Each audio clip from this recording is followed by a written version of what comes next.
Hello everybody, this is a quick video of upgrading the front suspension on the HiBoy S2 Pro. Here's the kit you need. It is made for Xiaomi M365 Pro. Just bring a similar scooter to the HiBoy S2 Pro. It's made by Ulip. You can either get it from Amazon or eBay, or whichever retailer you prefer to hunt on. Okay, here are the tools you're going to need. Or you can use power tools if you prefer. These are the basic hand tools that you need. The only power tool will be the drill.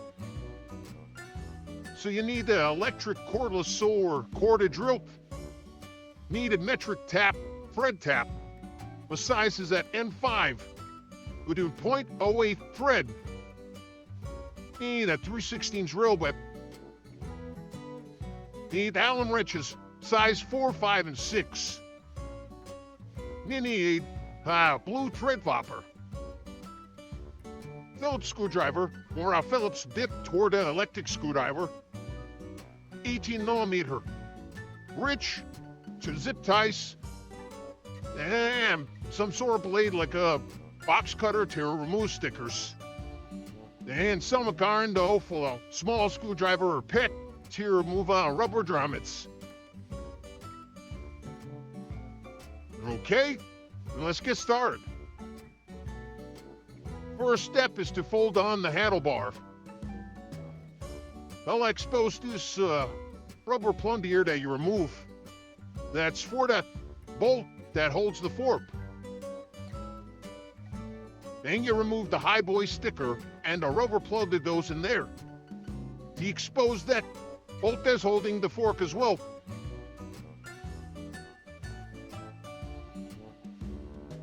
Then you pry off the two reflector stickers. You expose bolts holding the plastic cover for the front fork.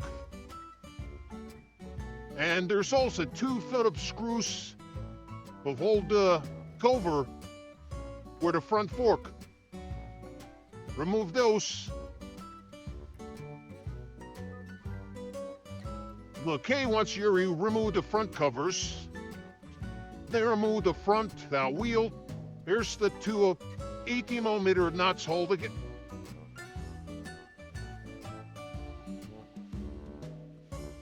Next is to remove that bolt inside. Bolt on top. And loosen the two bolts on the sides here for this collar.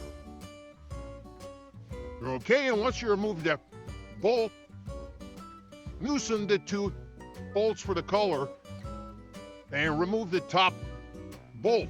Make sure you tapered washer goes with it. Do not lose it. And the fork should come off just like that. Okay, move the handlebar out of the way. Get these two washers out. There's one on top that covers it. Then the silver one is a tapered washer. Make sure it's tapered down.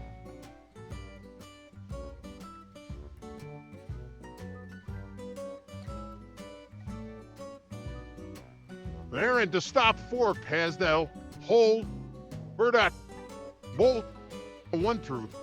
That bolt, what it does, it stops the steering from going too far, or a spin all the way around is pretty much a stopper. It stops it from spinning all the way around. The new one does not have that hole. It'll need to be drilled and tapped. But if the steering wheel goes too far, you might snap the wire for the motor. Also cause an accident. Insert the new one, and you look through the hole. You can pretty much see where that hole needs to be drilled and tapped. I'm using tape as a guide. Pay attention to the tabs here that hold the wire for the motor. I used the stock fender because I find it to be a better quality than the one that was provided. it didn't see the winners provide good quality.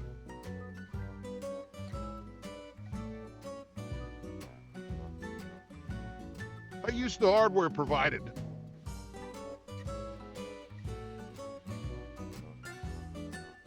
But not up top is 10 millimeter. All right, next step, it's a good idea to add some grease to the mating surfaces, top and bottom.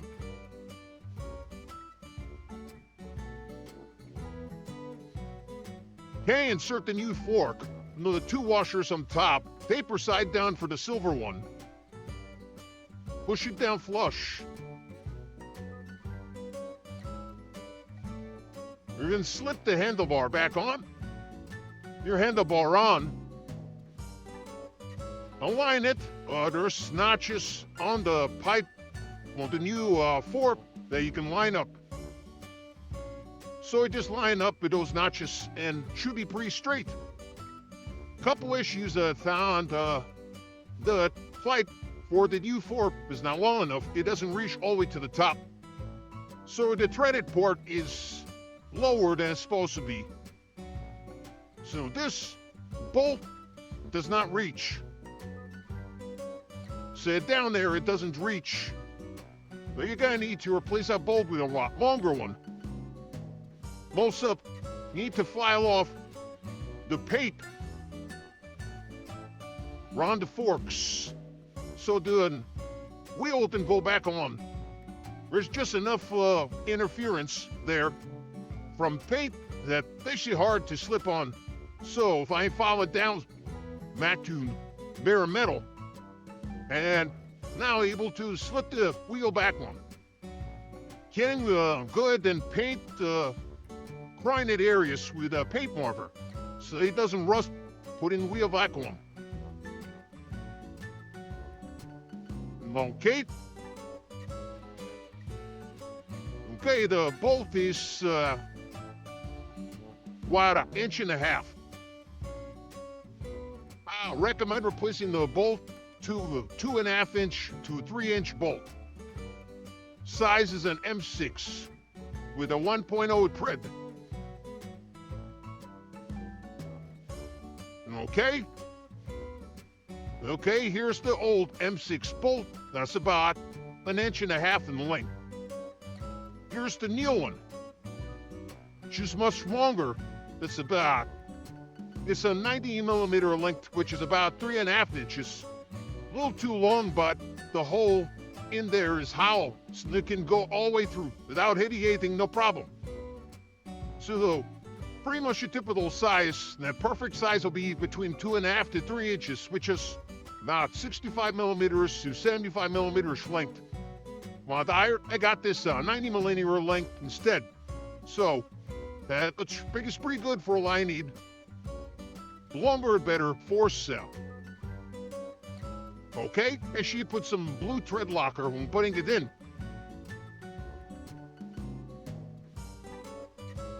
Again, the size of this bolt is an M6 metric bolt with a 1.0 print pitch. Also, for added measures, is the new pipe stem has slots in it. Instead of relying on the tightness of the color to keep the alignment perfect, I decided to create some kind of a woodruff key. This is a flat bar, about 1/16 thick, and about 1 inch wide. It's made of steel. And they cut it about 1/2 inch. The perfect size is 1/4 inch. So you'll need about 1/4 inch wide, small little tab of flat bar, then use as a woodruff key to insert in there. You could see that. So that keeps the fork from spinning on that bar. Without relying on these are loose right now. And the fork's not turning. Okay, so that get this in an added measure to keep the fork in perfect alignment. Okay, let's install the top bolt. All right, thread the new M365 Pro bolt in. Don't forget to put Ulip thread lock or Loctite on it.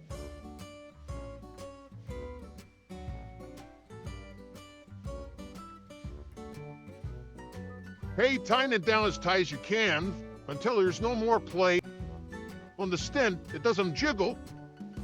And make sure the still turns smoothly. It's not mining or anything, it's not too tight. Then don't forget to tighten the cotter bolts.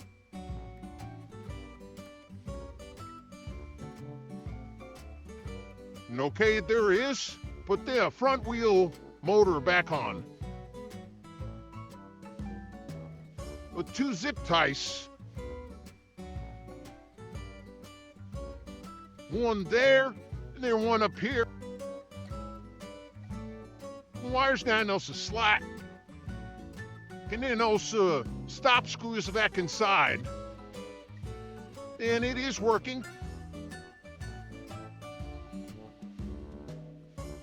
And insert a rubber plug.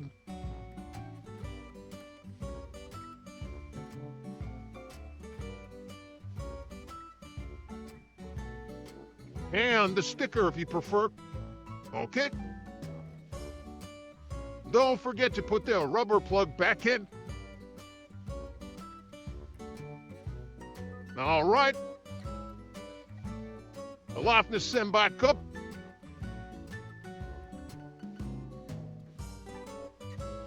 And there you have it.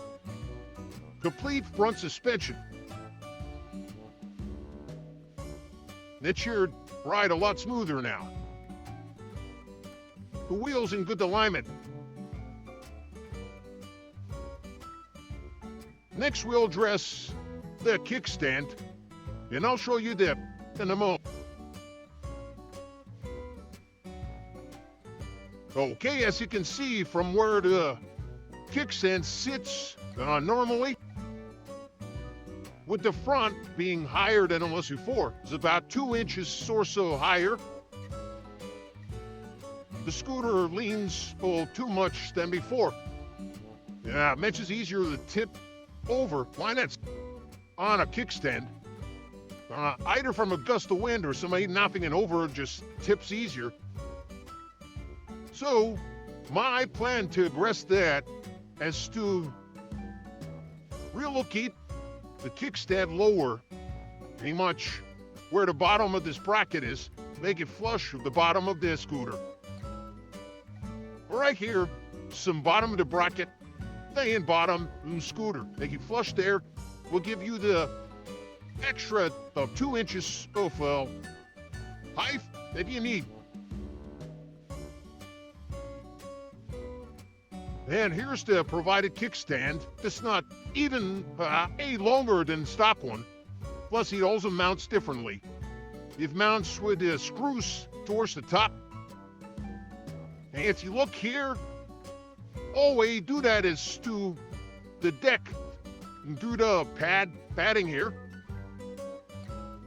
which is pretty much the same height as stock. And this metal is really not that thick. Okay, well, my recommendation is to just move to stop. Kickstand lower. Hey, or do that as you remove the battery cover underneath. And move the battery out of the way before you start drilling. Drill 2 holes down there. Just drill all the way straight through. There's 2 nuts behind there that hold these screws on them. All right, let's get started. And carry you tip the scooter onto its side. Remove the bottom battery cover. And it can see the battery. There, it's screwed on by 4 screws. There's 2 on each side. And here are the nuts that hold the kickstand. Screws. Looks like there's plenty of room here to drill. I would put something protected, put a metal plate here or something to protect it while you drill. So basically just move this kickstand lower down here, flush with the bottom of this scooter. Mark your holes and drill. Okay? Again, I use tape as a guide. The nuts back here are 5/16 or 8mm. You can use with your Ulip. All right, there it is. Steel holes drilled. I use some scrap metal place to protect the battery. Let's test fit it. Now, right there you are. Perfect. And after the holes, you can either use some RTV sealant to cover the holes, or just put a sticker on there to cover the holes to keep water from going into the battery compartment. And all right, just as she looks. Let's put the bottom battery cover back on and stand the scooter on its end and see how the kickstand works. And the carrier under cover is back on. Now your pro tip. See these nuts here for the rear springs. Those are 14mm nuts. If you loosen them about 5 or 6 quarter turns, this softens the rear suspension. Okay? So just take 14mm. What I do is tighten them all the way till they don't turn anymore. Then give it about 5 or 6 quarter turns each. Tighten them all the way down, then do 5 or 6 quarter turns each. And all soften the rear suspension. All right. And there it is with the kickstand modified. Perfect. Just like the way it was before.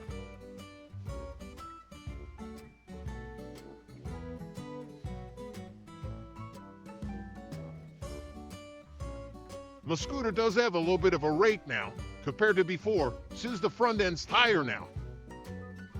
Which I think, in my opinion, that higher speed makes it stable. It's kind of like a chopper or a Harley chopper, where the rake is higher in the front. My next mod is probably to modify the rear to raise it up a little bit.